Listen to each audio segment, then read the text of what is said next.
切り替わりました。わかりました。それでは、始めていってもよろしいですか？はい。Alright. Hello, everyone. Good evening. はい。RTA In Japan をご覧の皆様、I'm Thurler. I'll お待たせし be ました。これから commentating New Blood for you guys, along with Leo. 開始していきたいと思います。 Hello. まずはじめにカドケウスというゲームについてですが、カドケウスはアトラスが開発した医療ゲームで、スーパードクターとなり、手術で患者を救っていくゲームです。 Can you still hear me? My Discord ス did トーリーは a silly 謎 thing. の新型ウイルス、 Yep, ステ all ィグマ good. による感染症と戦い、それを根絶させる So ために奮闘する医療ドラマとなっています。 For those that don't know, Trauma Center is a Wii game. It's fully controlled with motion controls. You're gonna see a an orange dot on the screen through a lot of the game. That's where the Wii mode is being pointed at, and you control the entire game with that cursor. And you're going to see some pretty insane movements. This run requires extreme precision and extreme speed. And to introduce the runner here, Osan showed up in the leaderboards a few months ago, if I remember correctly, with an amazing third place time, surprising everyone. And recently, just the other week, he set the new world record for the category while practicing for the marathon. So I'm sure this run is going to be insanely good. So the game progresses in a visual novel-like style. You unlock new episodes. Each episode has a little bit of a story segment, introduce characters, patients, etc. And after a little bit of story, you play an operation. Your goal is to save the one patient that is in front of you. Sometimes there will be multiple patients. And I guess a lot of it will be self-explanatory, but as soon as the operation starts, a lot of things will happen really, really fast. But just remember, the orange dot is where the Wii mode cursor is, and that's what you need to focus your attention on. So as you can see, things go by very fast. He just sutured 4 cuts, healed 4 small cuts in a matter of 5 seconds. He's gonna extract some bones here and fully reconstruct the guy's arm in a matter of seconds. This operation is particularly tricky because you need to twist your hand rather, to match the position of the bones. And as you can see, the pointer is not the most precise thing. It's already a bit shaky naturally, and when you're in front of a crowd streaming for thousands of people, you get nervous and it shakes even more. It was an amazing first operation.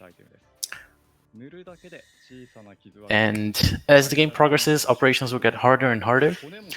We will unlock more and more tools to use, and the speed tech will evolve a little bit. We'll try to explain it to the best of our ability. But to explain a little bit of the story, we have 2 main characters, Marcus and Valerie. So far, they don't play any different. But at the end of chapter 1, there will be a big difference between them, and it plays a big part in the speedrun, which character you use for which episode. They each have a special ability that we'll go over later. Yeah, so the first chapter or so is mostly just tutorials. As Stella mentioned, it gets a little bit more complicated later on with what goes on. But this operation is all going to be about tumors and introducing the laser, as well as tumors themselves and small tumors and sort of mess you have to deal with there. It's all pretty self-explanatory, but the most interesting kind of piece of tech here in this first part is you can expose all 3 of these tumors basically on one big slash. Pretty quick, but from there then just lasering up all these and cleaning up. The nice thing about using the Wiimote and the nunchuck is you tool switch with the nunchuck. So the bottom left you'll see that radial wheel, which tool is being used. That's used with the nunchuck, and the really nice thing about the games on the Wii is you can pick those tools really quickly. So there's a small kind of optimization of which tool you use at a certain time. Helps a lot with figuring out which ones you want to use at the right time. Yeah, the first game in the series was a DS game, and you had to tool switch by clicking the tools in the touchscreen, so you needed to stop operating to change tools, which, you know, is more realistic since you need to take your hand out of the patient to grab a new tool. But if anything, these games are not very realistic to begin with, so that's something that's fine as is. For 1-3 here, we're introduced to the nurse that's going to be accompanying us for the rest of the run. Her name is Alina, and she just showed up with an emergency patient. Guy has been shot through the heart, and I was going to make a bad joke, but anyway, we just we just drain the blood here, take care of the bullet wound, cut him up, and we're going to extract the bullet. In this episode, we're also introduced to the defibrillator, which is a little gauge that will pop up.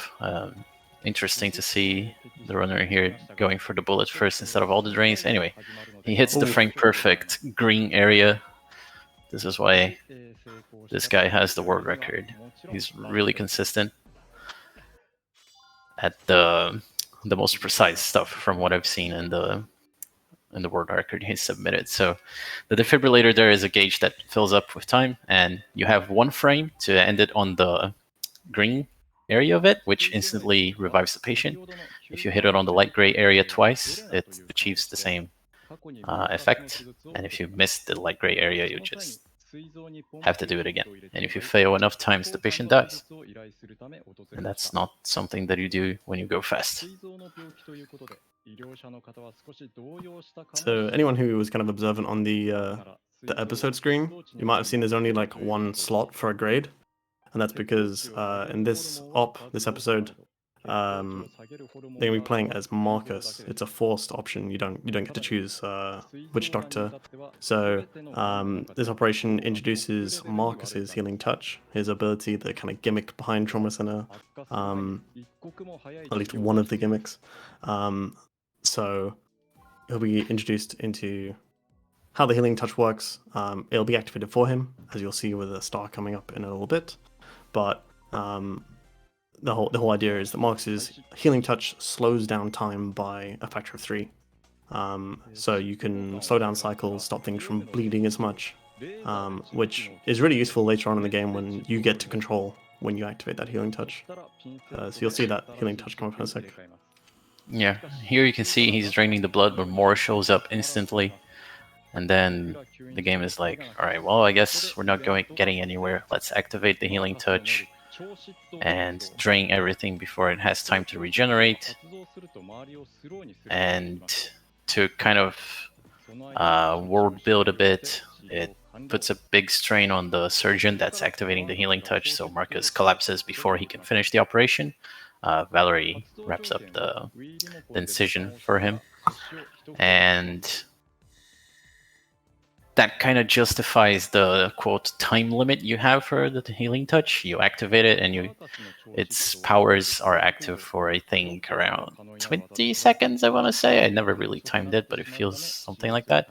On a speedrun setting, it's pretty much eternal. You activate it and you deal with most of the operation. You can only use the healing touch once per op as well. It kind of stops you from abusing it, especially in the multi-patient ops later on, where using the HD would be really useful on a lot of them, but you gotta optimize on which one you're actually going to use it for. Yep. So for 1-5 here, we actually have a choice between Marcus and Valerie. Since Marcus has unlocked his healing touch, it would be optimal to choose him. But for normal, it doesn't really make a difference because the times...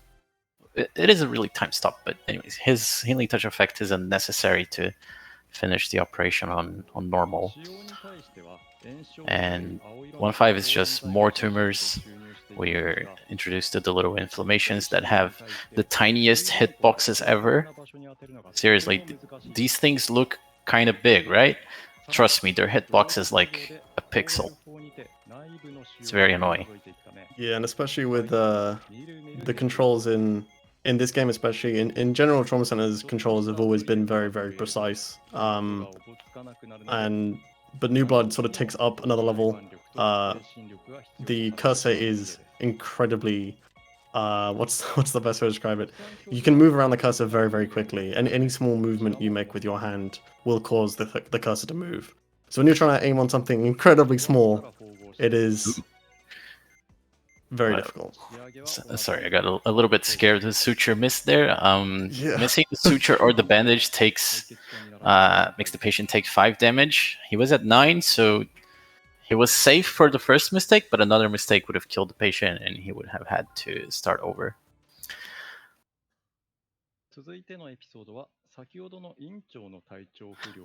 And to explain a little bit more about why the cursor feels a little bit weird in this game, there's no sensitivity settings, and they put the sensitivity at max pretty much. So, like Leo said, any small movement you make with your hand, it translates into a big motion in-game. And this was the first game in the series that featured widescreen settings, right? Second Opinion was still a 4x3 game. Sort of looks squared.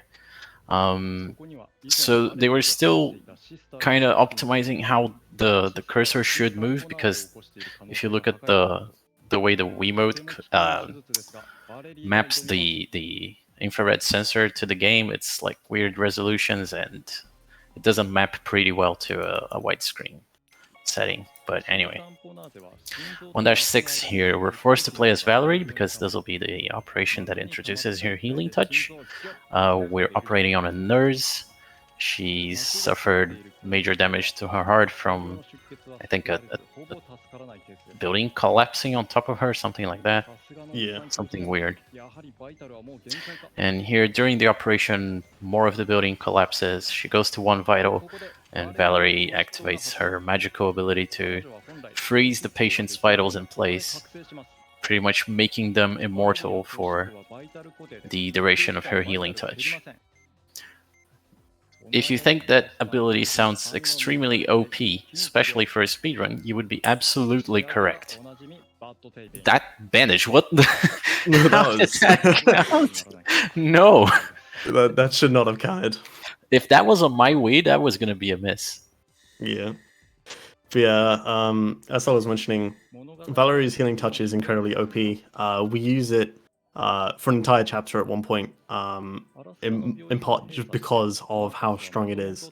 Anytime that a patient's going to take a huge amount of damage, rather than wasting the time of boosting the vitals up to make sure they'll live, you can just use the healing touch and they won't take any damage at all, regardless of how much damage it should be dealing, because it's locked in place.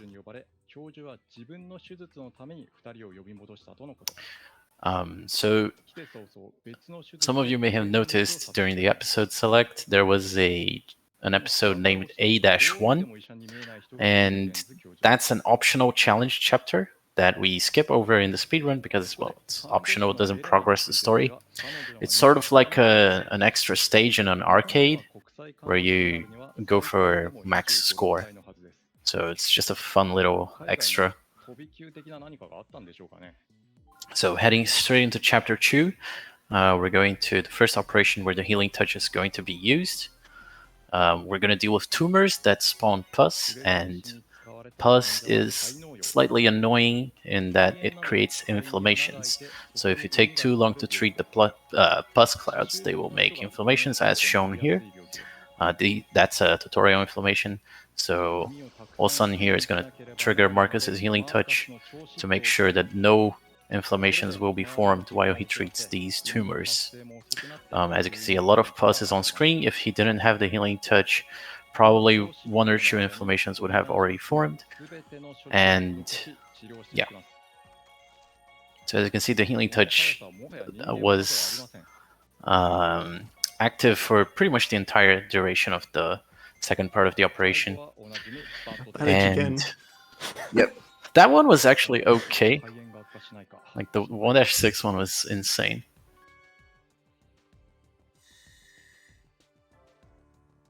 Indeed it is.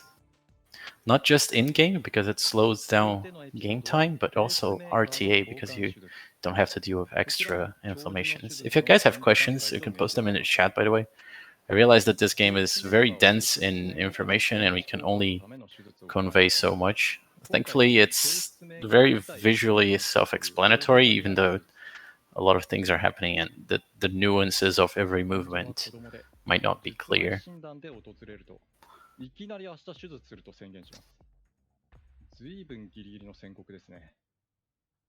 The 2-2 here is a pacemaker op.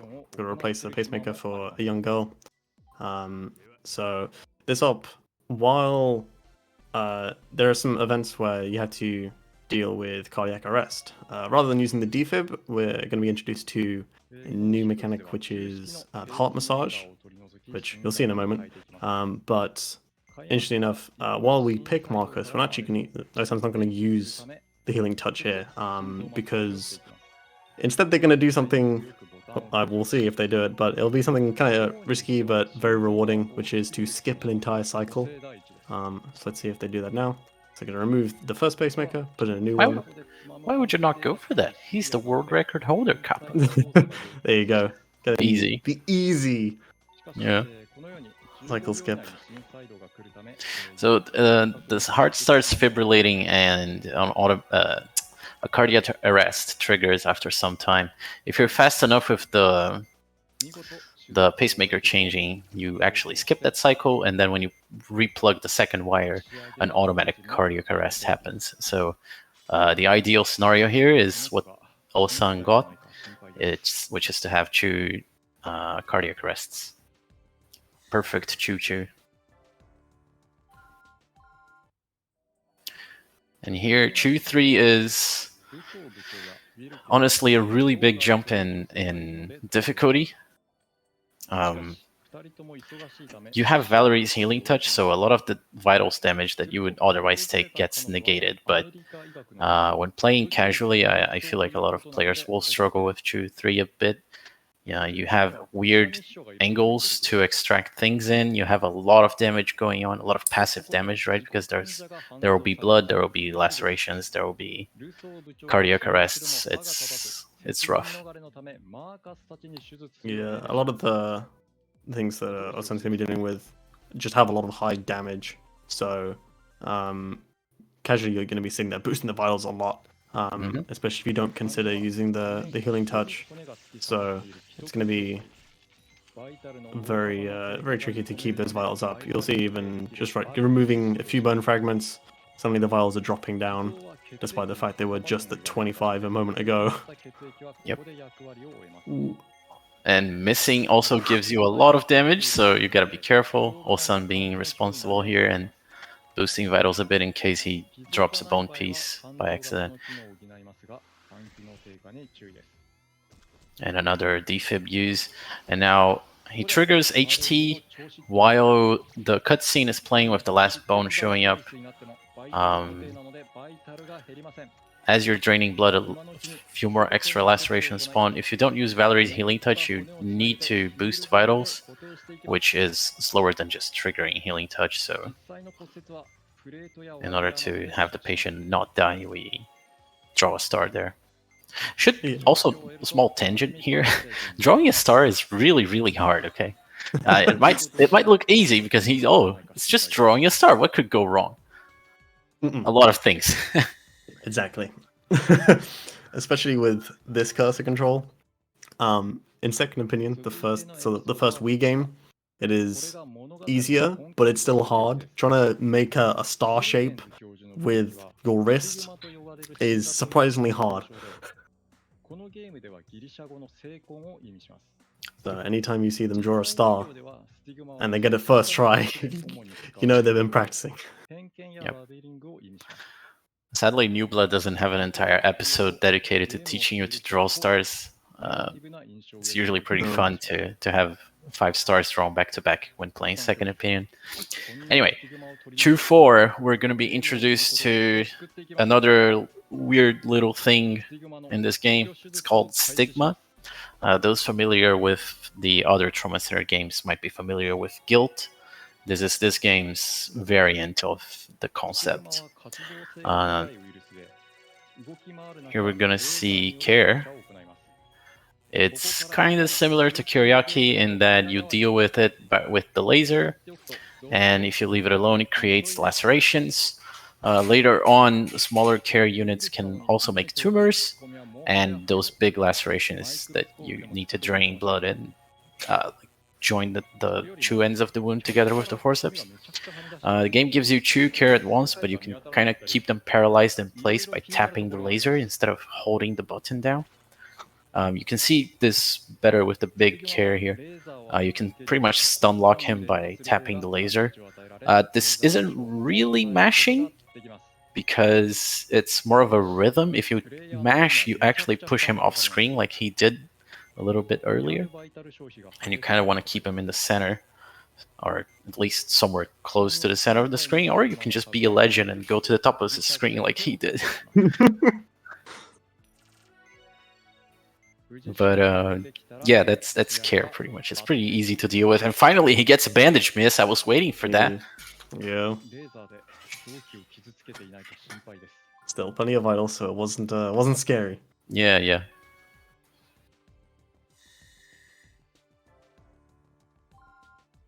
I'm not cheering against him, by the way. I'm just. Understand when you run this game, you expect certain things to happen. Yeah.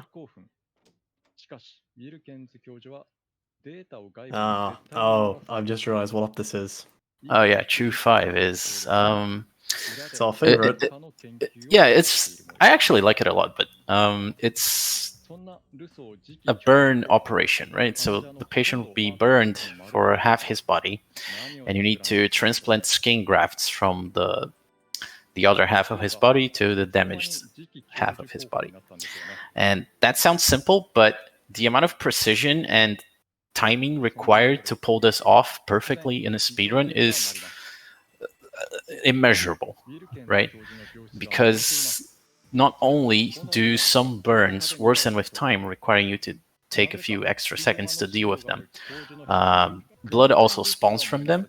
So if you're placing down skin grafts, more blood could show up, and the moment it shows up, it eliminates all of your skin grafts. So it can be a little bit of annoying to deal with. Also, you need to do perfectly vertical cuts here, which is insanely hard. He missed the dot. Will he realize? Yes, he did. Yeah, there's a lot of small little things about this op that all just add up to make it incredibly frustrating from a casual standpoint.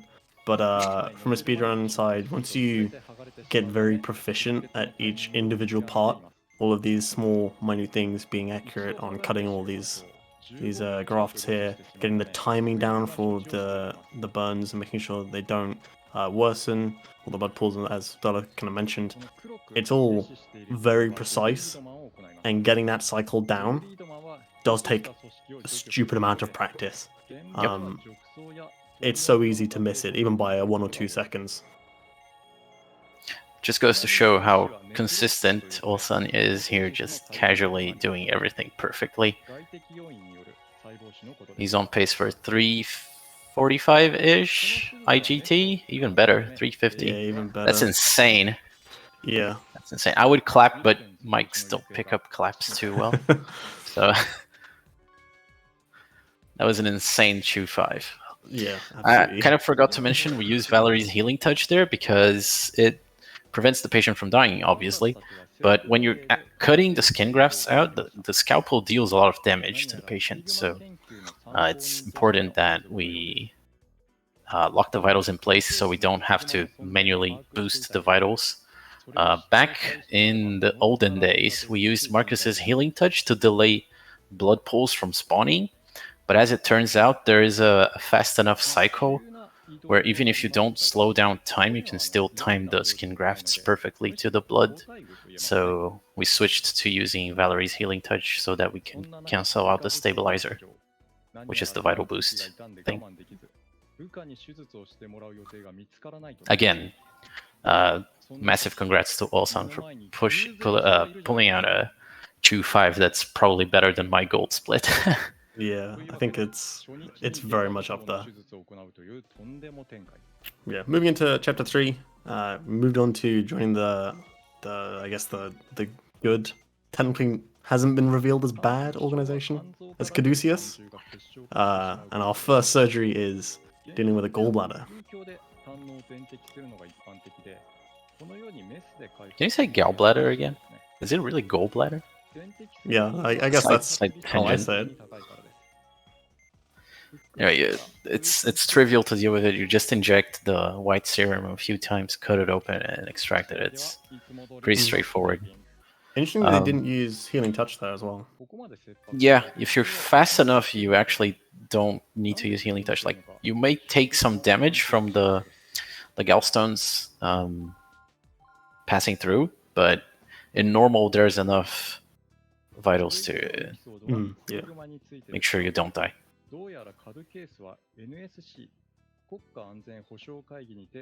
Yeah, lots of precise cuts on removing it there, getting the position, knowing the position of where those cuts are on the organ you're removing, makes a big difference on whether you're going to excise it in one clean swoop, whether you're going to be kind of flailing your cursor around. So very smooth cutting there.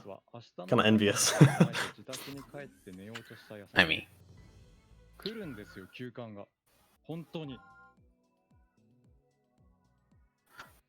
Alright, so 3-2.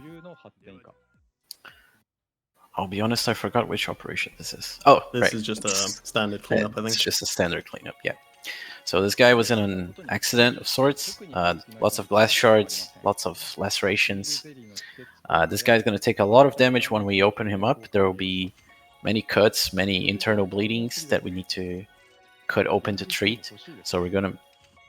I hope he uses Valerie's Healing Touch here. I would be very surprised if he doesn't. I don't think you need to.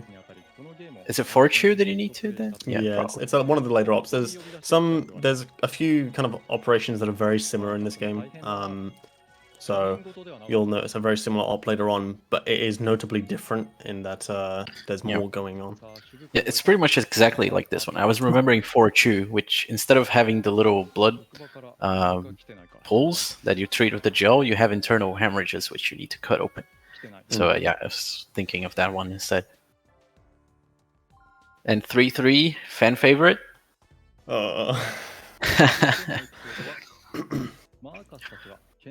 I do wonder, will he use Marcus's Healing Touch here? I gotta admit, when I watched his run, he didn't. So, but will he do it in the marathon though? That is the question. 3-3, you need to you need to place some membranes or some heart patches onto occlusions to stop them. So it's testing some new technology because they're researchers as well, and they essentially going to place these onto a square. Now the first one doesn't move. Super simple. Just put some gel and put the membrane on at the right rotation. That's the important part. The second one, however, is moving. The outline changes shape, and you have to place the membrane at the right time and the right rotation for it to count. And every time it cycles a little bit, if every time it cycles, it changes the angle. So you need to make sure that you're gonna get it right. He's not using Healing Touch. What the heck? Oh, no way. So you can see it's changing every time, and he's gone and done it. Incredible. Incredible. Hands down. Do it in the marathon too. Well, and the bandage that's completely offset. What the heck? It might look a little bit slower, right? Because you need to wait for the square to rotate, but it ends up being faster because the animations actually slow down with Marcus's Healing Touch. So you're looking at a marginal time save if you don't use Healing Touch. Like, it's something that you would only think of if you're trying to shave as much time as possible to get a new PB, get a new world record, something like that. And this guy just casually does it in a marathon setting. And it's also worth noting, with those patches, the square, when the membrane and the square line up, that's not quite when you should be dropping it. The game expects you to be late. So it's really deceiving on... Seeing it that smooth doesn't fully represent how difficult that actually is. Yeah, and if you're wondering what's going on here, there's a cloud inside the liver. That's soma. It's a cloud, and you drain the tissue then laser the core. You do that a few times and you win. Easy. Very simple. And then it starts creating these red tumors, which you're supposed to treat it, but you can also ignore it to take some damage. Like you can just drain it if you fail to laser it in time. So optimally, the red tumors will spawn right about when you finish draining the cloud, so that you can laser the thing while the animation of the core showing up plays. And here comes Ulsan's optimization on this. Everyone used to drain the fake cloud before dealing with the main one. This guy was just like, you know what? Maybe we can deal with the fake cloud after it bursts and creates plenty of blue tumors that you can drain. And apparently he does things so fast that you can just take care of everything without even taking vitals. So massive props to Olsan for coming up for this with this strat. It saves a lot of time because you're skipping draining the fake cloud over there. I'm not sure if he meant to drain the second one on the second cycle, but maybe it was just a fortunate event that they spawned close together. But yeah, insane stuff. 先ほどの新種のスティグマのカンファレンスを行っている間に突然の急患が来ます。患者は DHS、アメリカ安全保障省の副長。 And for 3-5 here, we're gonna do aneurysms, if I remember correctly. Yeah, so this is the first aneurysms op. It's relatively straightforward. It's just simple aneurysms that you have to inject a sedative or serum, remove the aneurysm itself, drain the blood, and close it and suture it up.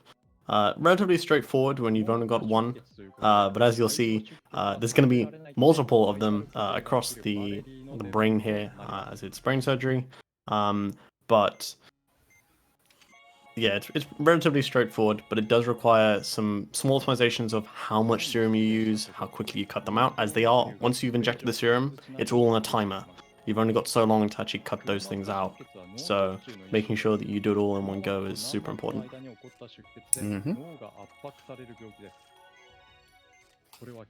So as soon as you're done with the first few waves of aneurysms, more show up, and you need to quickly pan the camera around. If you take too long, the aneurysms burst, and it's annoying to deal with. He's going to trigger Valerie's healing touch here, because he's going to treat the top two aneurysms here, and then leave the bottom two to burst. That's right, we're going to give the patient permanent brain damage by letting the aneurysms burst, because it's faster. That's how you recognize a good doctor. And so after closing up all the aneurysms here, operation complete. The patient is saved. I can see someone asking about whether hard mode's going to come up. The route does include using hard. Certain operations, notably aneurysms later on, and a puzzle. Yes, there is a puzzle in this game. Does require, it's better to play the operation on hard, as it does save time.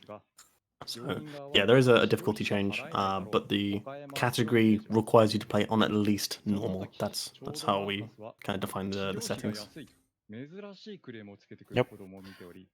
So if you want to play the entire game on hard and submit it to the normal leaderboard, go right ahead.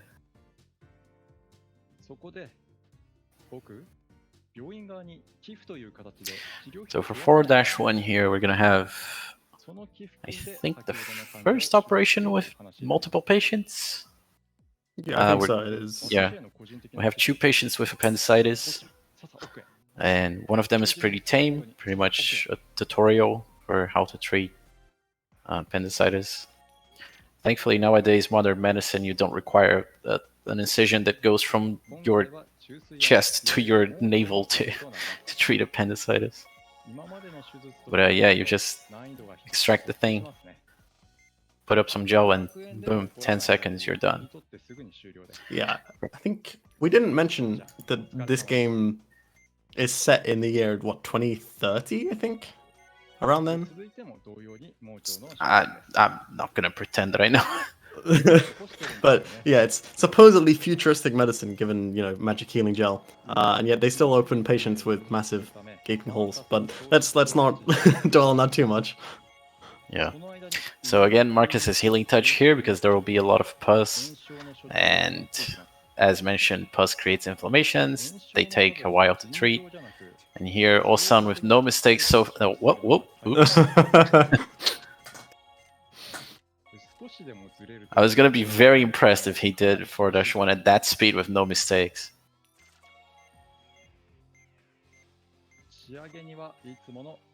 Those informations are genuinely the worst. Yeah. Single pixel hitboxes. It's not actually single pixel, by the way. I'm just exaggerating. But yeah, 4-2, the one that I confused 3-2 with, is exactly like 3-2, except there's internal bleeding that you need to cut, and that deals damage. And this time I hope he uses Valerie's healing touch so I can justify my confusion in 3-2. Yeah, I believe so. There's gonna be a lot of stuff on screen, a lot of things that do a lot of vital damage. So it's better to use Valerie's healing touch to just not have to worry about the vitals. You'll notice a big trend with those in terms of when each healing touch is used. If you see Osan pick Valerie, you know there's just going to be a lot of stuff on screen that's going to be doing a lot of vital damage. And if it's Marcus, it's either because healing touch isn't needed, or it's because skipping cycles or getting ahead of things is more important. So you can see Valerie being picked here.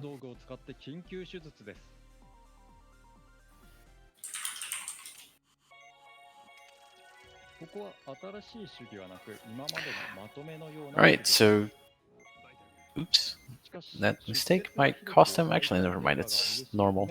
Normal doesn't deal that much damage. Yep.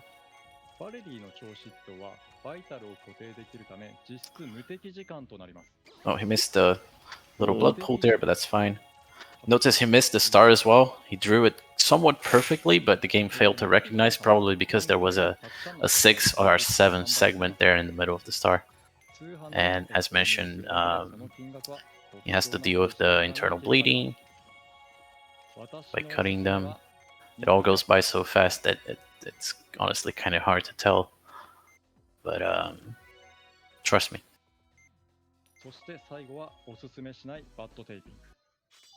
Super smooth. Can I just say real quick that he is 3 seconds ahead of my PB. Oh my goodness. I think the timer was also started a little bit early. Oh man. Oh man. Anyway, let's talk about the run. So 4-3, Miracle Surgery, everyone's favorite medical show. We're taken to a game show, right? It's kind of messed up. People have their operations done on them for free at the expense of the surgery being broadcast on television. Morals aside, it's something that we are forced to do for story reasons. I don't think it's good to go too deep into this game's lore during the commentary. So, yeah. Yeah, this op is pretty wild. There's a lot of things that are timing related, and which wouldn't suggest that it's better to use Marcus's healing touch. But because the vitals drop so much, because of the amount of tumors that we're about to deal with, Osan's going to pick Valerie here. But there is a lot of stuff going on, a lot of timing-based things that he's going to have to worry about. So it's all tumor extraction, but there's also going to be a problem thrown in, which is the drain gets taken away from you. And you need the drain to deal with the tumors, so there's going to be a lot of stuff going on, lots of optimizations in place to essentially waste as little time as possible. This is the biggest difficulty spike in the speedrun. Everything is fine and easy, like You can deal with stuff somewhat okay, and then 4-3 shows up, and it's do or die. If you make a single mistake, you will either have the patient die and you will reset, or you will lose a lot of time trying to recover from your mistakes. So here, Osan didn't go for the lasering the small tumors. He chooses to just keep raising vitals before his drain comes back, lasering a few of them when the drain does come back. He's going to patch 3 tumors. Probably could have gotten away with doing 1 or 2 more, but the patient's going to undergo cardiac arrest. After he comes back from cardiac arrest, he should pop Valerie's healing touch and finish cleaning up the tumors and the blood pools. Yeah, this is what I mentioned about a lot of timing things. It's the drain, it's the use of healing touch, and the cardiac arrest as well. So lots of things sort of stacked up that you've got to figure out the optimal time to pace out. And honestly, that was done pretty flawlessly, except for that one hiding up the top. Very unfortunate. At the very end, he got a blood pool to spawn when he was placing the membrane. The blood spawn there is random. Sometimes when you laser a small tumor, blood pool shows up and it blocks the membrane from being placed. And at the very end, he had 1 single small tumor that was left forgotten above, and he had to scroll all the way up.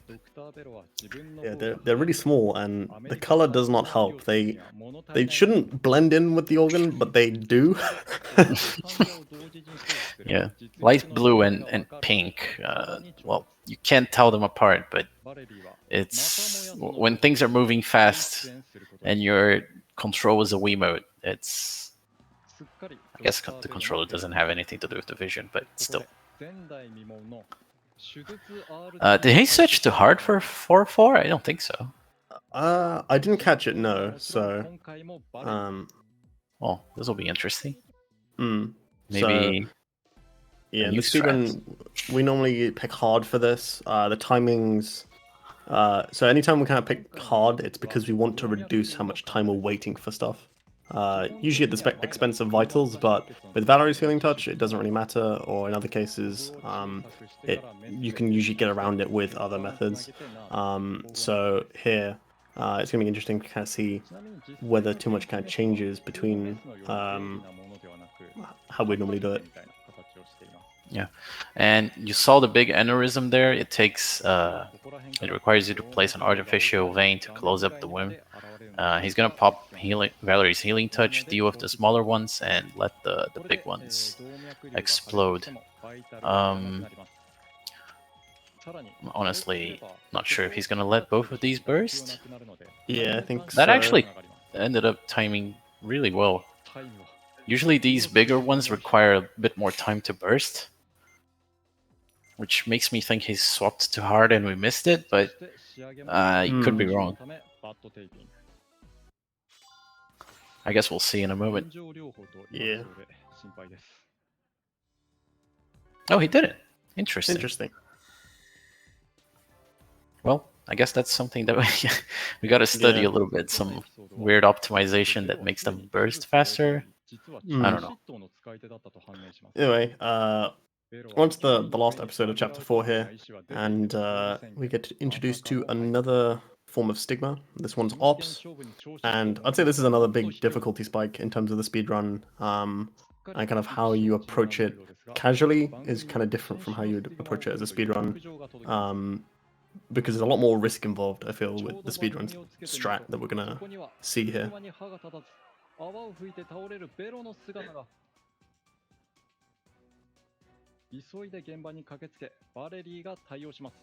So, gonna pick Valerie here as the vitals are gonna be really important.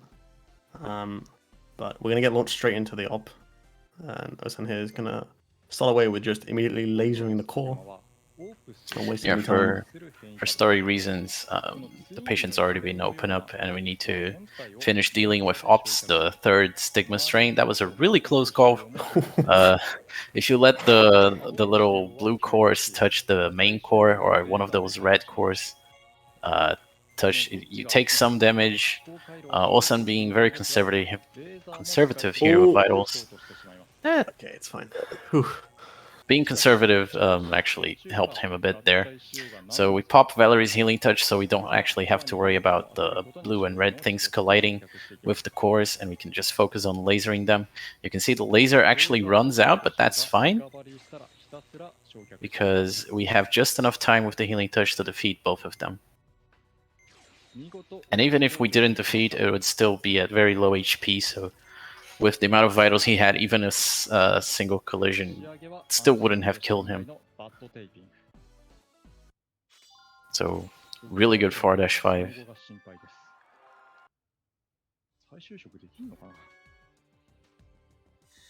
And we're moving on to Chapter 5.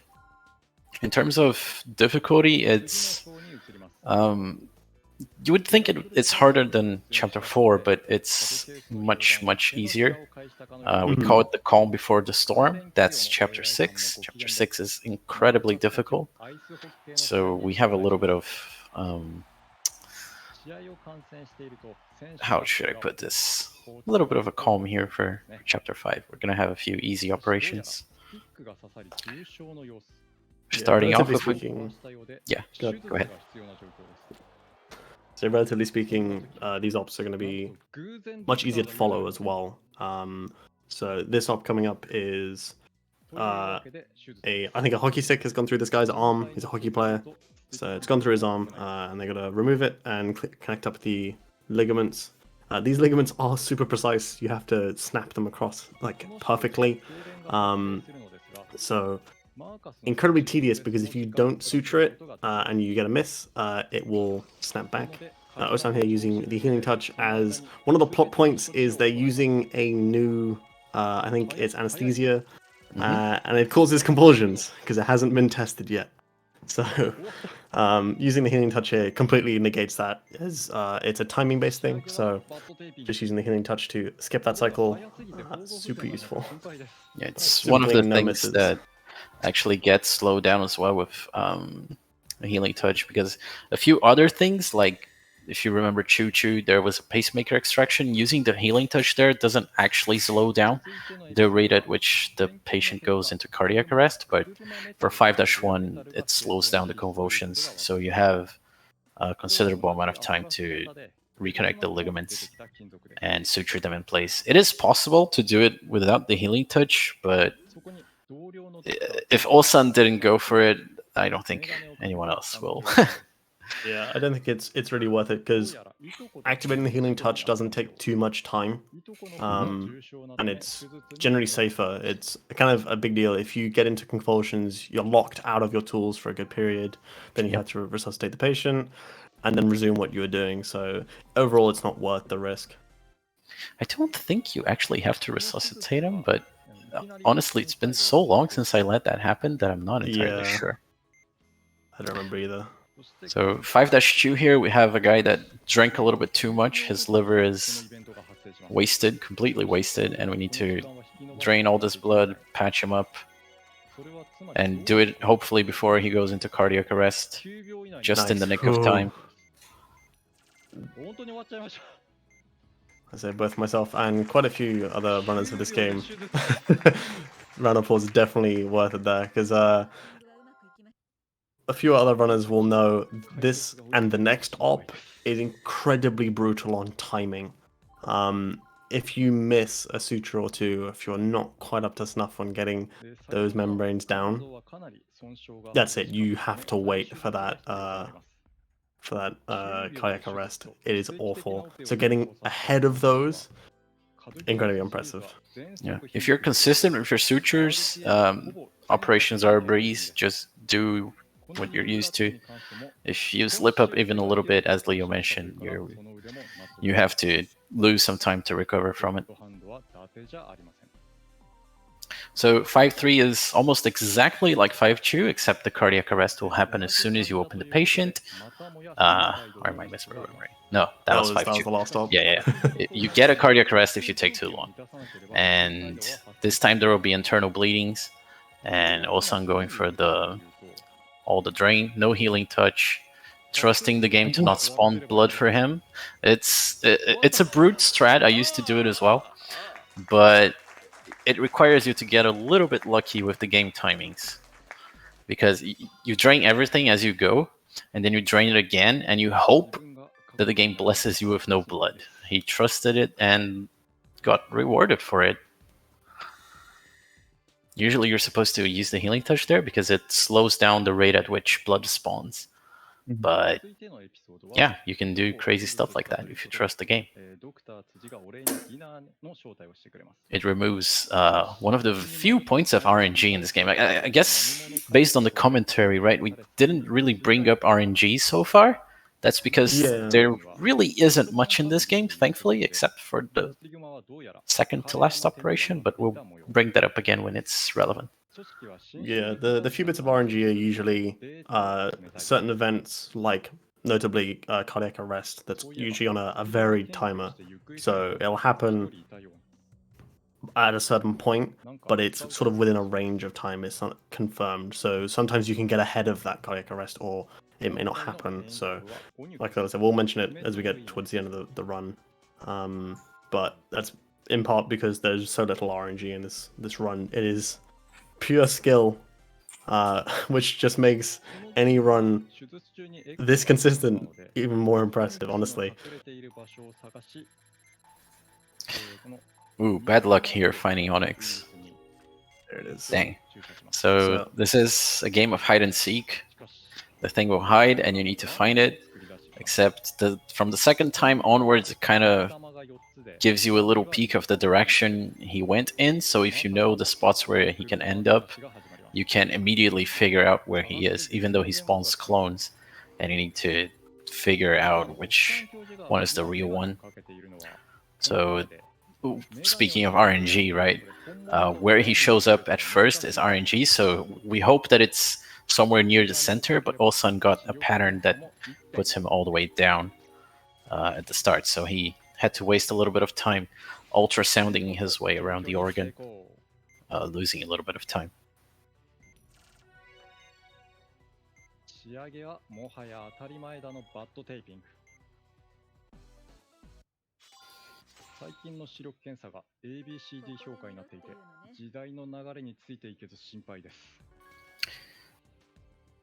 If anyone is curious, this guy is in an insane pace right now. Dare I even ask? Yeah, he's tied with my own PB. I don't know his full splits, so I don't know if he's ahead or behind of his own splits, but just the fact that he's on pace for 133 in a marathon setting is insane. But more on that after the run finishes. Speaking of 5-5 here, 5-5, right? Yeah. Yeah, I believe so. So this is the whole bunch of shotgun parts. And we also get limited on how much gel we have. I believe we also don't have stabilizer. Yeah, we don't have stabilizer for this op. So this is really testing your resourcefulness in terms of casually. Speedrun, we don't really care. And he just slathers gel everywhere. Really, it doesn't matter. You have a lot of gel. The game kind of makes it sound like you don't have a lot, but you do. But you can see these shotgun pellets. Osan's dealing with them so fast that it's kind of hard to see what's going on. They're usually hidden under some blood, and you have to remove them, or sometimes they're hidden under some blood, and then a cut, and then some more blood. So Osan knows exactly which ones are which, so he's kind of paced out which ones he's going to deal in particular order without having to stop and think about it.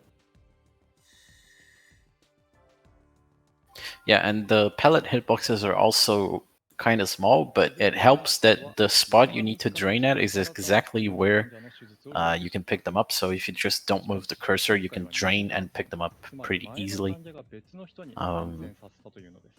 Still a little bit hard if you're shaking a bit, but it's fine. So 5-6 is pretty much a repeat of 5-4. We're going to play hide and seek with Onyx again. There will be a twist at the very end. Onyx will spawn some, I really don't remember what they are, some green stuff that makes the patient take damage over time. So if you take too long to find it, the patient's vitals will tick down, right? And the patient will die. And I guess one mechanic that we didn't cover is that if you take too long to find Onyx, he will explode, deal a lot of damage, and create 5 lacerations. And you will need to wait for him to hide again. It takes a long time, so finding it quickly is mandatory.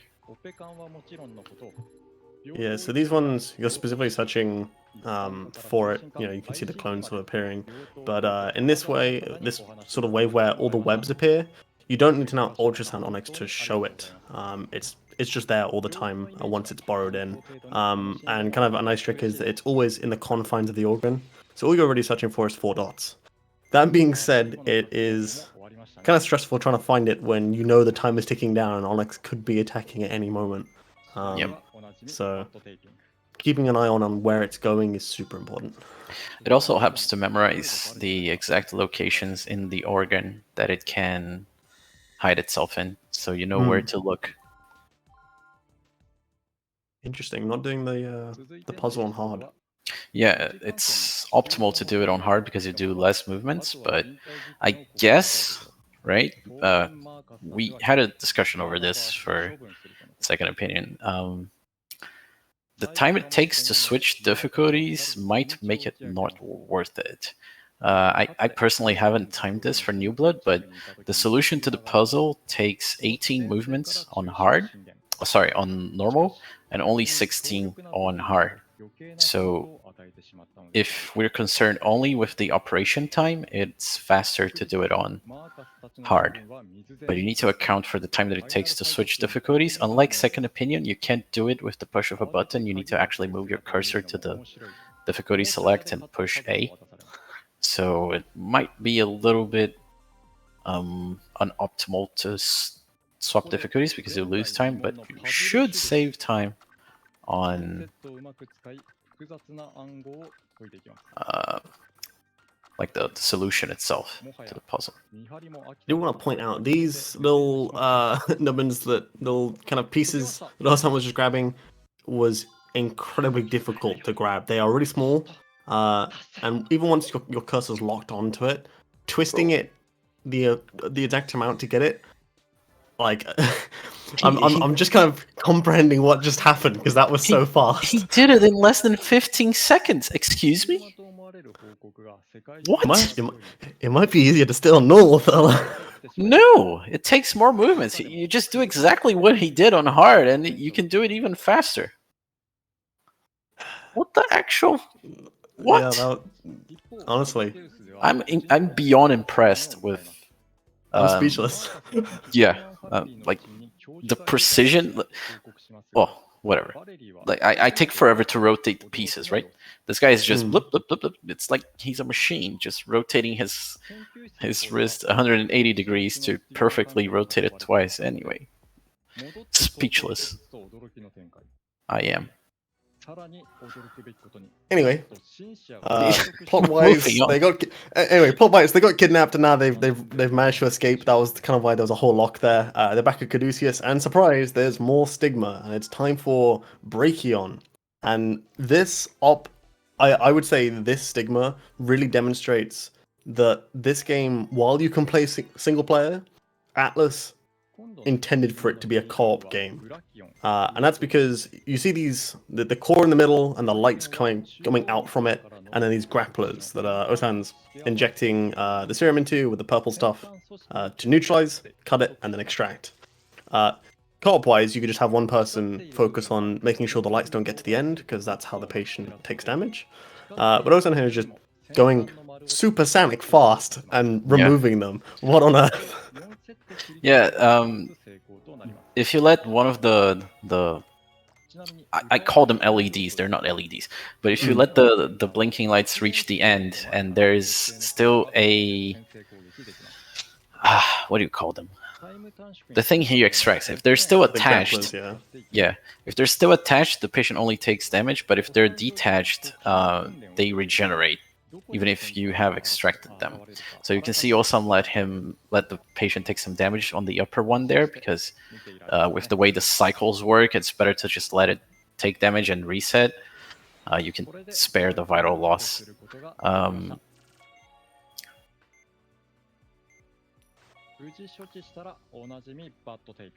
But yeah, Brachion is very consistent. There's no RNG. It's always the same. You just have to move in the exact same way every time, and it'll work 100% of the time. You could do this blindfolded if you wanted. Yeah, I think what makes Breakdown frustrating is that when you're first starting out, it's a juggling act of making sure the patient doesn't take too much vital damage. As you get better, you get more proficient at dealing with things faster. Makes sense. The problem with Brachion is that the timing, while consistent, means that the faster you get, you can reorder the way you deal with Brachion itself. So you have to reorder how you tackle it. So it's constantly, every time you improve, you have to reorder how you want to deal with it. Yeah, your own sequencing needs to adapt to how fast you are with dealing with it. So yeah, the better you get, the more you need to rework your Brachion. It's a constant learning and relearning, and then you stop playing the game for a bit, and you come back and you're rusty, and it's a nightmare to get back to where you were. Anyway. 6-2, yeah. We have these blinking tumors. Red means no, blue means go. You can only operate on the tumors when they are blue. The first thing we do is pop Marcus's healing touch here to kind of sequence. It's not optimal to use Marcus's healing touch for the reason that you guys are seeing here. You need to wait for the red tumors to go blue. It is very safe though, because if you miss the star after waiting for a little bit, the cycle will go completely wrong, and you will lose a lot of time waiting for things to come back to blue. Yeah, so very consistent, very nice. Yeah. Interesting, given that those ones like use some very unsafe strategies earlier on to then use a strafer strat for this one. But honestly, I think you and I can both agree consistency is better than going for a strat that's incredibly risky, especially in a marathon setting. Yep, absolutely. So for the rest of Chapter 6 here, except for 6-6, but never mind me, we're going to use Valerie for the next 3 operations. We're going to be dealing with very intense operations. This first one is a Stigma Rush. We're going to be dealing with 3 patients back to back. The first one has Soma, I think. The second one has Brachion. The third one has Ops. And we're going to save Valerie's healing touch for the last patient, because just like 4-5, it's optimal to use her healing touch to just kind of quick kill Ops, right? And we're going to see a repeat here of Osan's Soma strategy. Whenever the fake cloud shows up, he's just going to ignore it, let it burst, and focus on the main cloud. Because you actually get a lot of time before these blue pellets burst.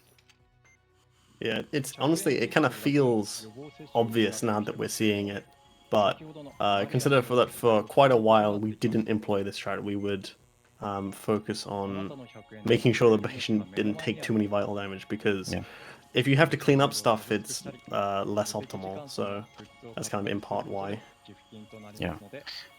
You can see he still tried to drain the fake cloud after dealing with the main one. I guess if you're super fast, you can still get it done in time, but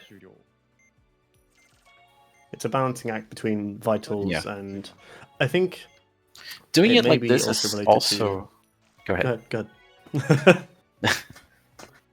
So I was going to say, it's also a little bit RNG, right? Because if the clouds spawn and immediately move towards each other, they overlap, and you can attack them both at the same time. So I guess doing it like that creates a new RNG point in the run.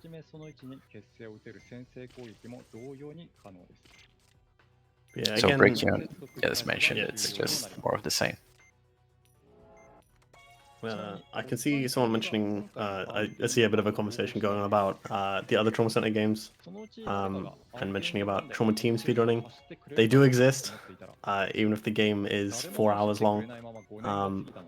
Yeah, they do exist, but I would say they're a completely different kind of skill set to the other Trauma Center games. Yeah, Trauma Team is, I guess, a little bit sadly too different from the other games. So as far as speedrun goes, it doesn't get as much attention. But it's still an amazing game. The speedrun is amazing. I've done a few runs myself. Leo has to. So I guess if you're interested, that's something you can check out when this marathon is over. So for ops, the exact same strat is being employed. For starters, just focus on the main core. After dealing a few points of damage, activate Valerie's healing touch and... Oops, a little bit of fumbling with the tools there. I guess it was a bit of a weird position with the tumors. Yeah, I think, yeah, there can be a bit of a safer strat here, is to kind of make sure there's only one tumor, the star tumor, left when you plan on splitting ops. That way, if it does hit, if one of the sort of pellets hits, there's not as much vital damage. Because something interesting is that if you pop Healing Touch, if damage is incoming as you pop Healing Touch, that damage will still go through, even as you lock the vitals.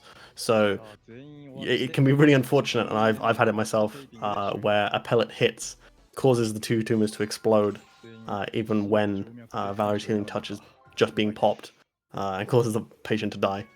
Yeah, I guess we didn't mention, right? This game uses a rolling damage mechanic thing.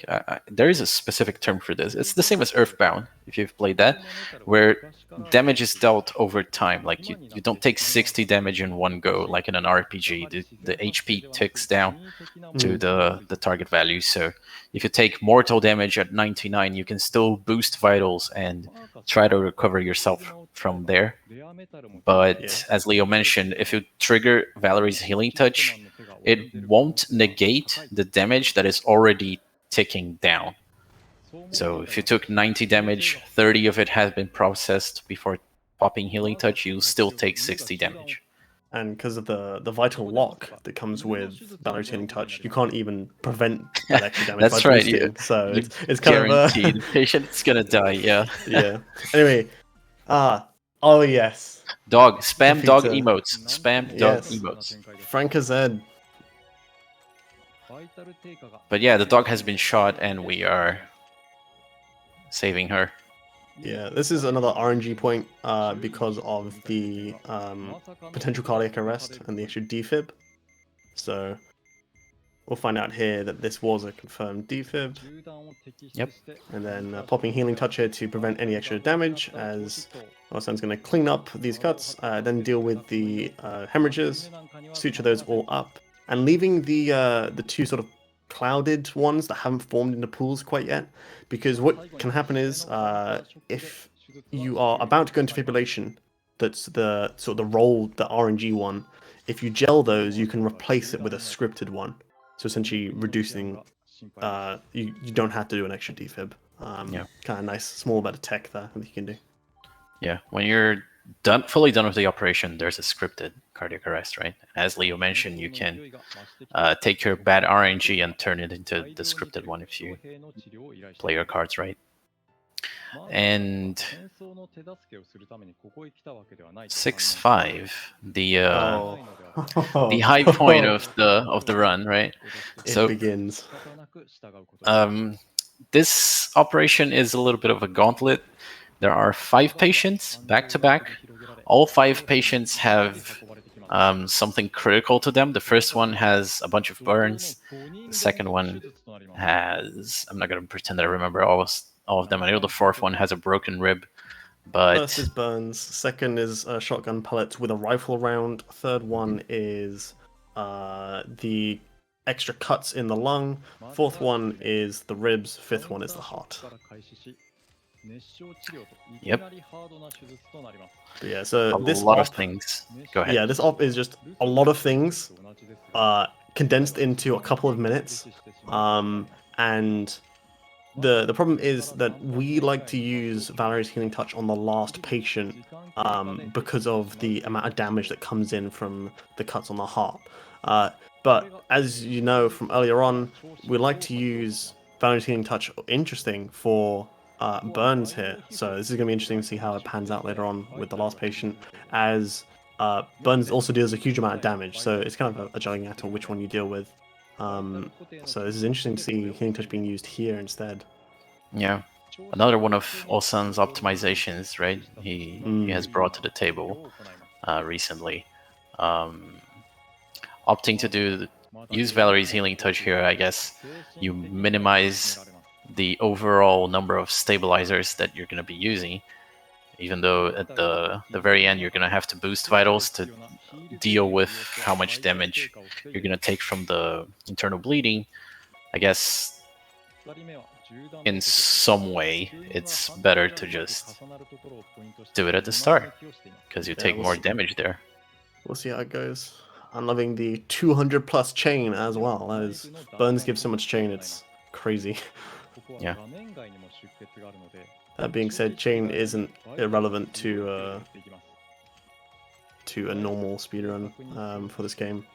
Yeah, we're not looking for a particular grade. Yeah, I guess that segues a little bit. We can talk about other categories real quick while Olsan's cleaning up the guys. As far as categories for these games go, we have easy, normal, hard. Normal being the, quote, default one. Which is just your regular old any percent, start a new game, get to the credits, boom, easy. We have all operations, which includes post-game content and optional content. For New Blood, that includes the A chapter, which is the arcade-like side operations, and for all games that includes the X operations, which are the sort of insane operations, right? It's the post-game difficulty, everything is harder, and yeah. There's also... Sorry, okay. Just seen the vitals ticking down. Vitals ticking down. All plan. Everything deals the same amount of damage every time, so you can plan your vitals so that you can't plan the bandage miss, but you can plan your vitals so that you're never really in danger. Yeah, and, sorry, go ahead. Yeah, the only two categories that I didn't mention are X operations only, where we only play the post-game chapters. We sort of added it as a short category for people to practice in. And there's all operations XS rank, where you do all operations and get the max score grade in them. And it's pretty much all operations except you get score. It's we don't really talk much about the grades. So it goes from C to S, or C to A, and then S being kind of the highest rank you can get in normal and easy. XS you have to do on hard difficulty, and it is arguably the hardest, kind of most challenging, because it requires certain requirements. You have to, in a lot of cases, in the other games, it was don't use the healing touch, but is reach a certain amount of cools within an operation, get a certain amount of chain, that kind of thing. So lots of combinations of things that you have to be consciously aware of to ensure you meet those requirements.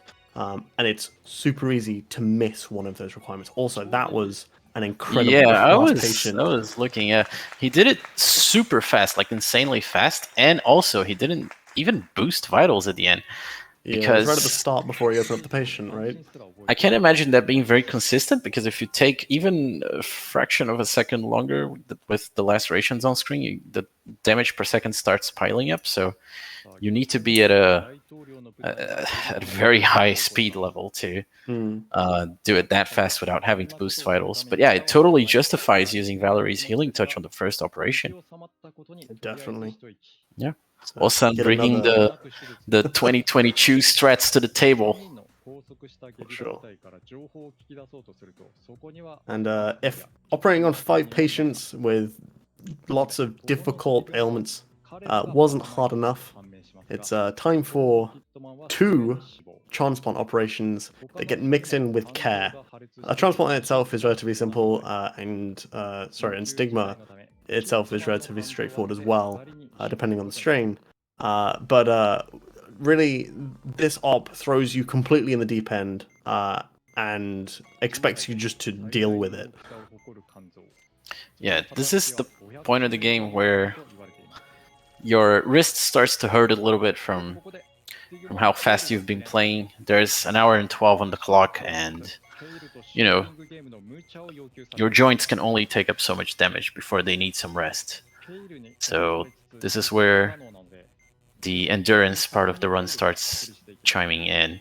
And care, again, you can just tap it to kind of stun lock it in place, keeping them inside the screen so that you can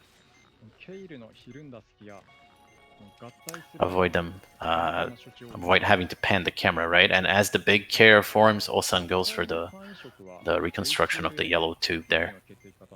Yeah, so the thing to note is that with the transplant, the vitals start off quite low, and the idea of the transplant is the more you progress the transplant, the higher the max vitals go.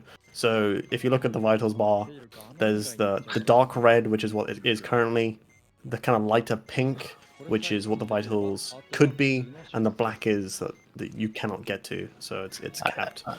I just want to point out that this guy just multitasked care and the transplant at the same time. What the heck? And kept it nearly off screen. Yep. Honestly. What a legend. But yeah, so you can see as the next patient loads, 25 vitals, and the cap is, I believe, 40. So not a lot. And then dealing with this first one, you can see that grey bar kind of bumps up. But basically in this op, you're not boosting vitals too much. You're more focused on the other things at hand. So Onyx and Care, on their own, not too bad.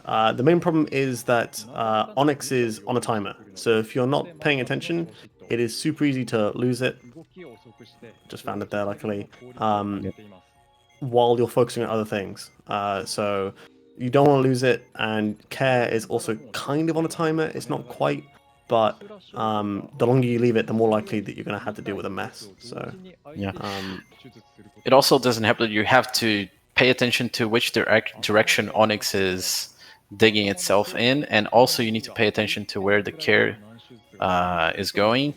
And also you need to pay attention to the timer of Onyx. There are a lot of things that you need to pay attention to, and it's very easy to lose track of everything as you are operating on the person.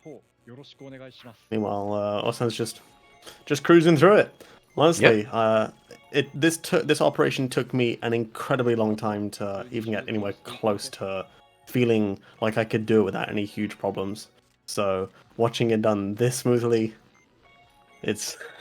I'm speechless, man. I'm honestly just speechless. This guy.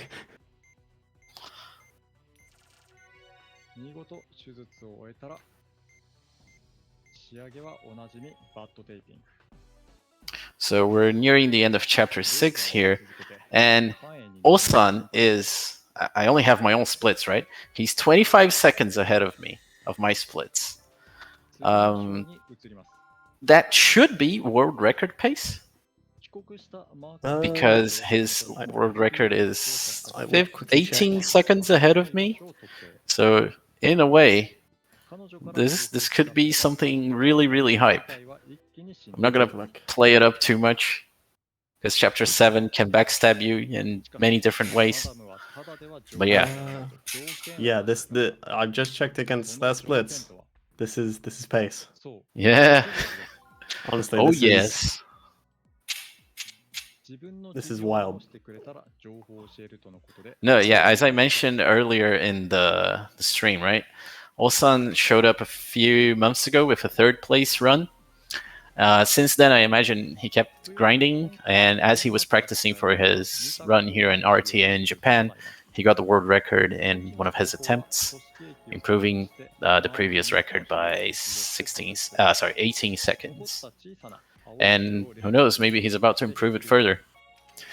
And 7-1 here, quick comment, there's these weird tumors. If you've played other Trauma Center games, you're familiar with how they work. You join the cytoplasm, then cut the 3 veins, take the tumor out. If you don't take them out at the same time, one of them regenerates. So the gimmick is that you need to do them all at the same time, like drain all 3, cut all 3, etc. And as if that's not enough, the lights go out. And is this guy really just going to go full blind? Goodness. Okay. No, okay.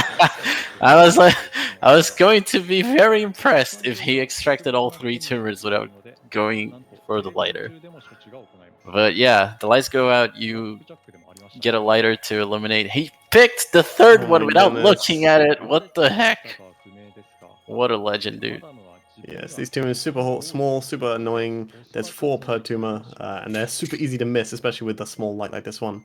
And yet, clean them all up without any problem. Oh my god. Dude.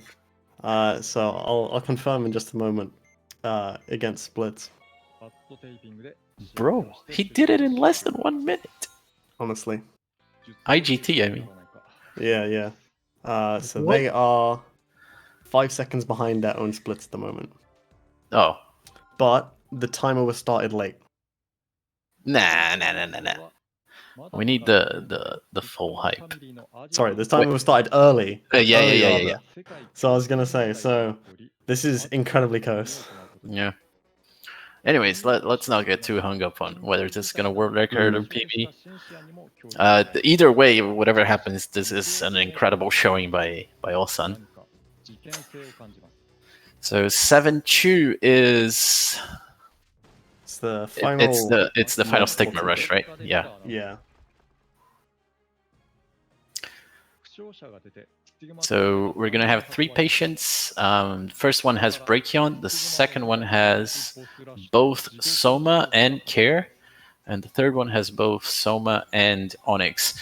With how Ulsan optimized Soma, I'm curious to see if he's still going to go for the fake cloud optimization. Like if he's going to optimize Soma further when there's other stigma present. But yeah, Brachion again, more of the same. Just like, extract things quickly and pace yourself according to how fast you go. Yeah. The nice thing about New Blood is that you get introduced to each stigma by themselves. So if you're struggling in a multi-patient op with either of those, it means you can go back to the individual op where they're introduced to kind of get a better feel for what you need to improve on.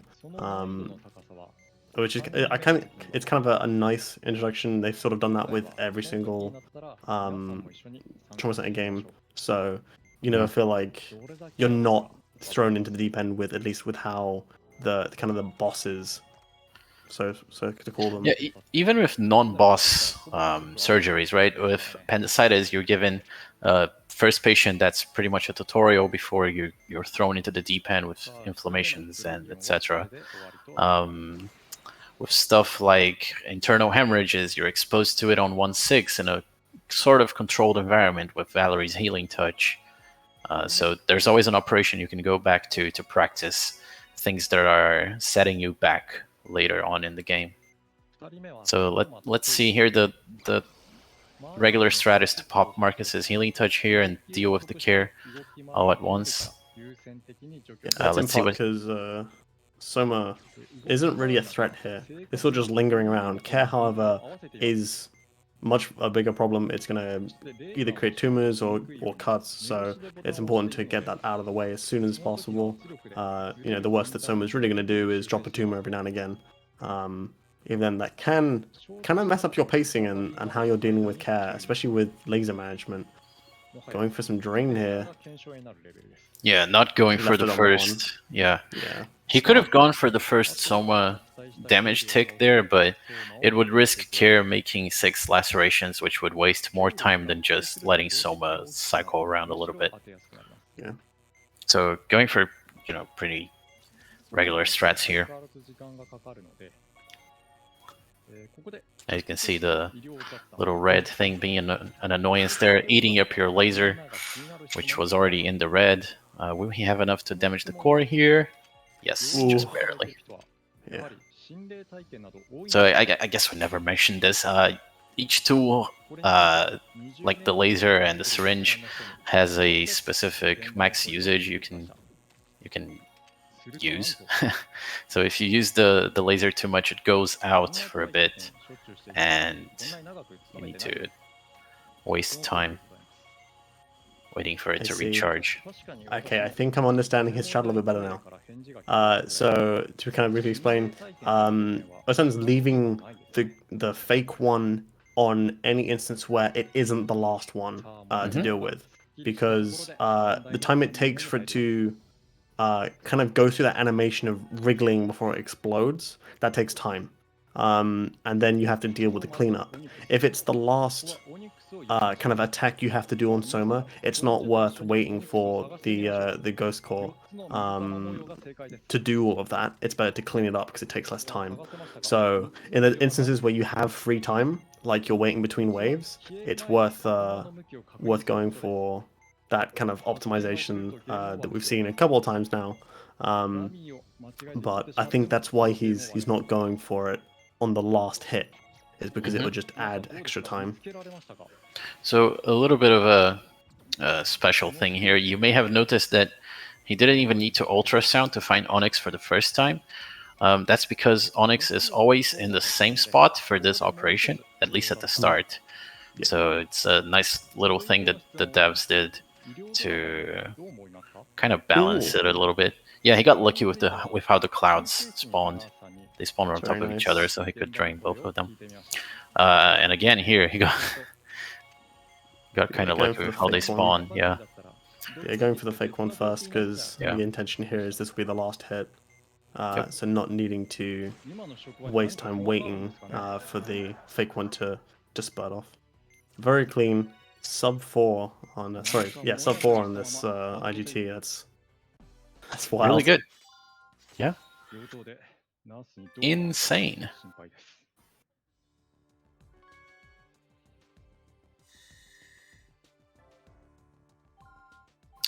And yeah, for normal, it's kind of easy to deal with Soma. It's kind of a pushover. You have a lot of time to deal with all the small tumors, all the things.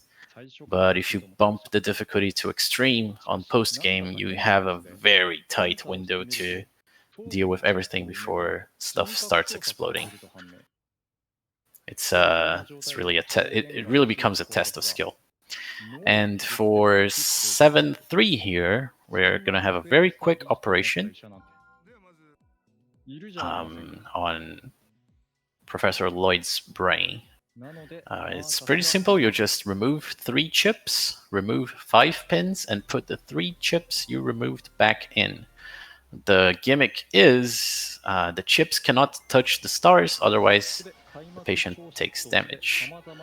And if you miss the pins too much, the patient takes a lot of damage. The pins are huge and you need to extract them perfectly vertical, which is an insanely hard thing to achieve. And then if the chips touch the stars here at the very end, it's an instant kill. Like you don't even get a say. Yep. So the strat is just pop HT at the start and do everything as fast as you can. Yep. Even that HT strat was kind of a newer kind of optimization of using it on the first segment, where it means that you get the most amount of HT usage on the second segment with the pins. The idea being to skip the requirement of waiting for a pin to turn off. So with them already off, you can just grab them out. That's kind of the main benefit there. It's an easy 3 or 4 seconds. Yeah, I think even without healing touch, healing touch is optional for that operation, right? Yeah, if but you it's do everything super fast. Yeah. If you do everything super fast, it saves time because you don't need to draw a star, but it becomes so incredibly inconsistent. Yeah, it's definitely not worth it. Both fast and precise. Especially this late into a run. Yep. So 7-4 here, last operation we're going to do with Valerie. We're going to deal... interesting. Well, I guess Valerie said goodbye on 7-1 instead. Interesting. So this guy has chemical burns. And it's Simon Says. Yeah. The colors show up and you inject the white and then inject the color into the thing that it is. Yeah. Pretty straightforward, but you'll notice kind of if you're keen-eyed, you'll notice the syringe. The further we get into the operation, the color is going to go from white to yellow, and it's then going to dip down. Wow, he's boosting vitals with the gel.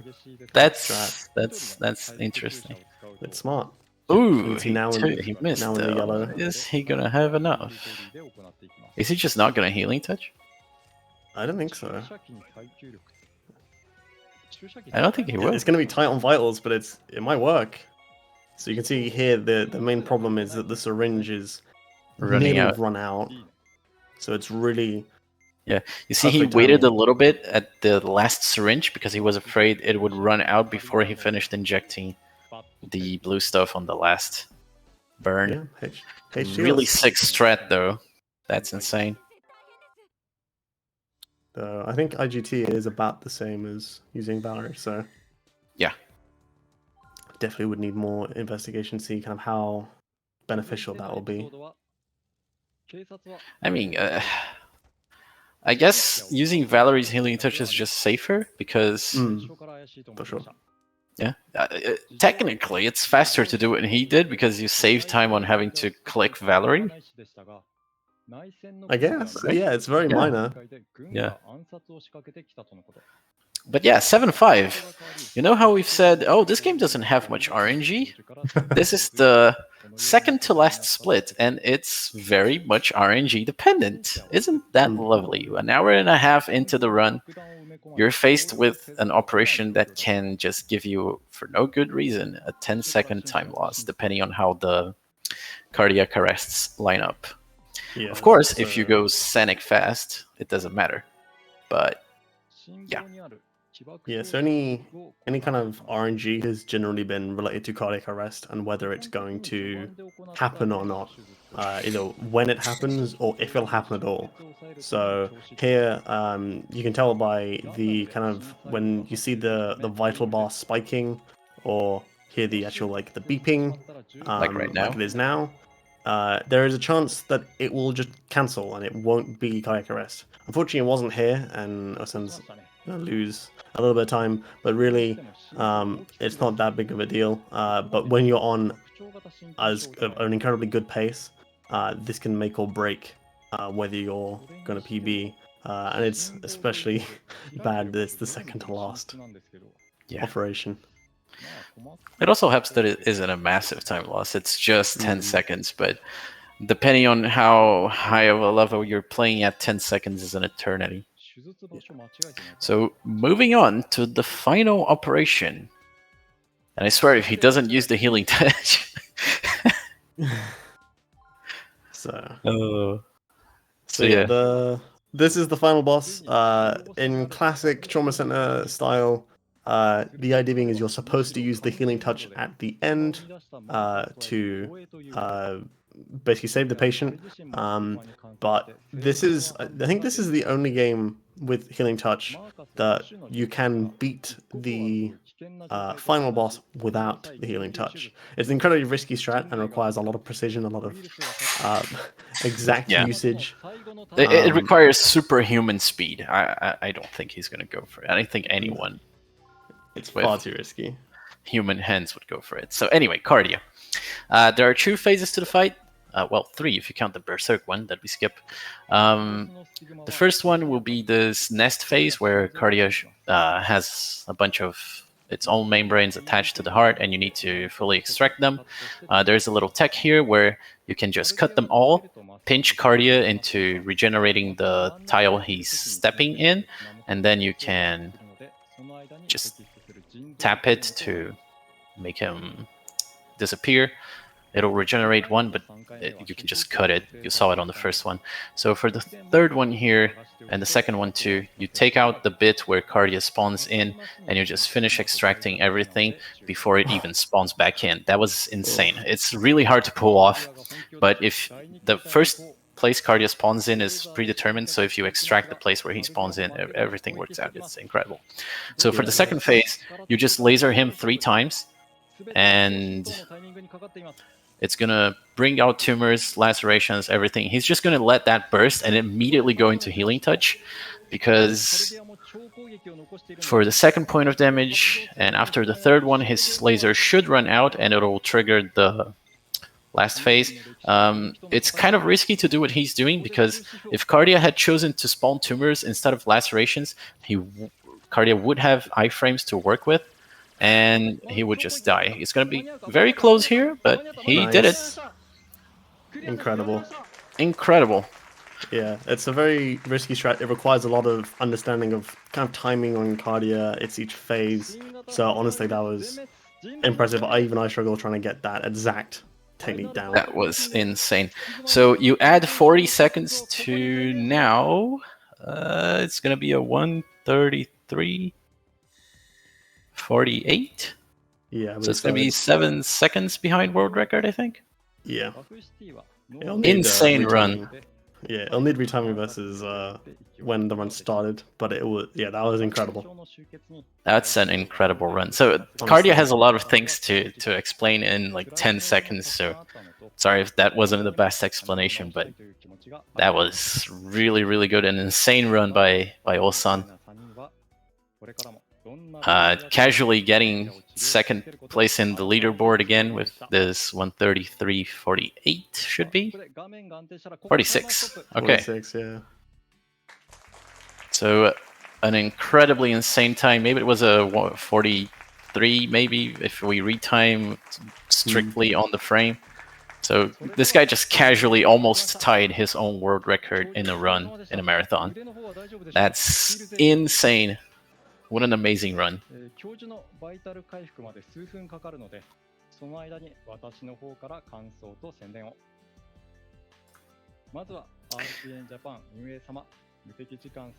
So yeah, hope you guys enjoyed the run. This game is fantastic. It's super fast-paced. The entire series is, but this game is on another level. You can see in the chat the link to my channel, Leo's channel. We stream Trauma Center stuff somewhat often. I say that, but I haven't streamed in a while.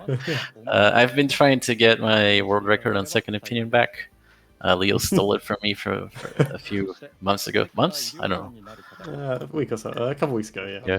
And Leo has been working on two assisted speedruns for the DS games. Yeah. So but, if you're interested in Trauma Center speedruns in general, whether that is that you want to learn to run these games or you're just curious on sort of a bit more about it, you can see Iris has just posted, Iris is another moderator, he has posted the Discord link. Come join us, come say hello. We're super chill, super friendly, and honestly, this game is, along with all the others, incredible. And yeah, speechless. Words cannot describe how hyped this game is. But yeah, what else is there to say except what a breathtaking run.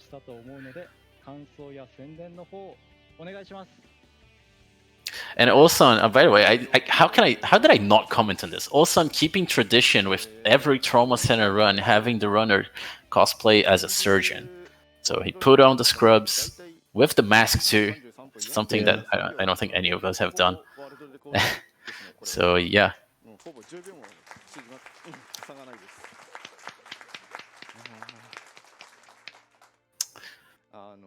So I guess that's it. I don't think there was any bonus incentive or anything. Next game should be Toho. I forgot which one it was. I think it's 14.3. The one with Seija with Impossible Damaku. It's a pretty insane run. But yeah, thanks SpeedGaming for having us here. It's been a blast commentating for the English audience. Well, I guess worldwide audience, right? Non-Japanese, so to speak.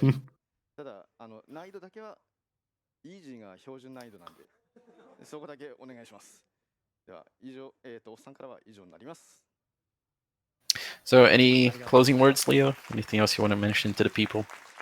Honestly, that run was... No words can describe how insane that run was. Yeah. It's been super fun commentating for it. Hanging out with you fellow, it's always a pleasure. Yeah, same. And yeah, thanks again to SpeedGaming for allowing us to commentate.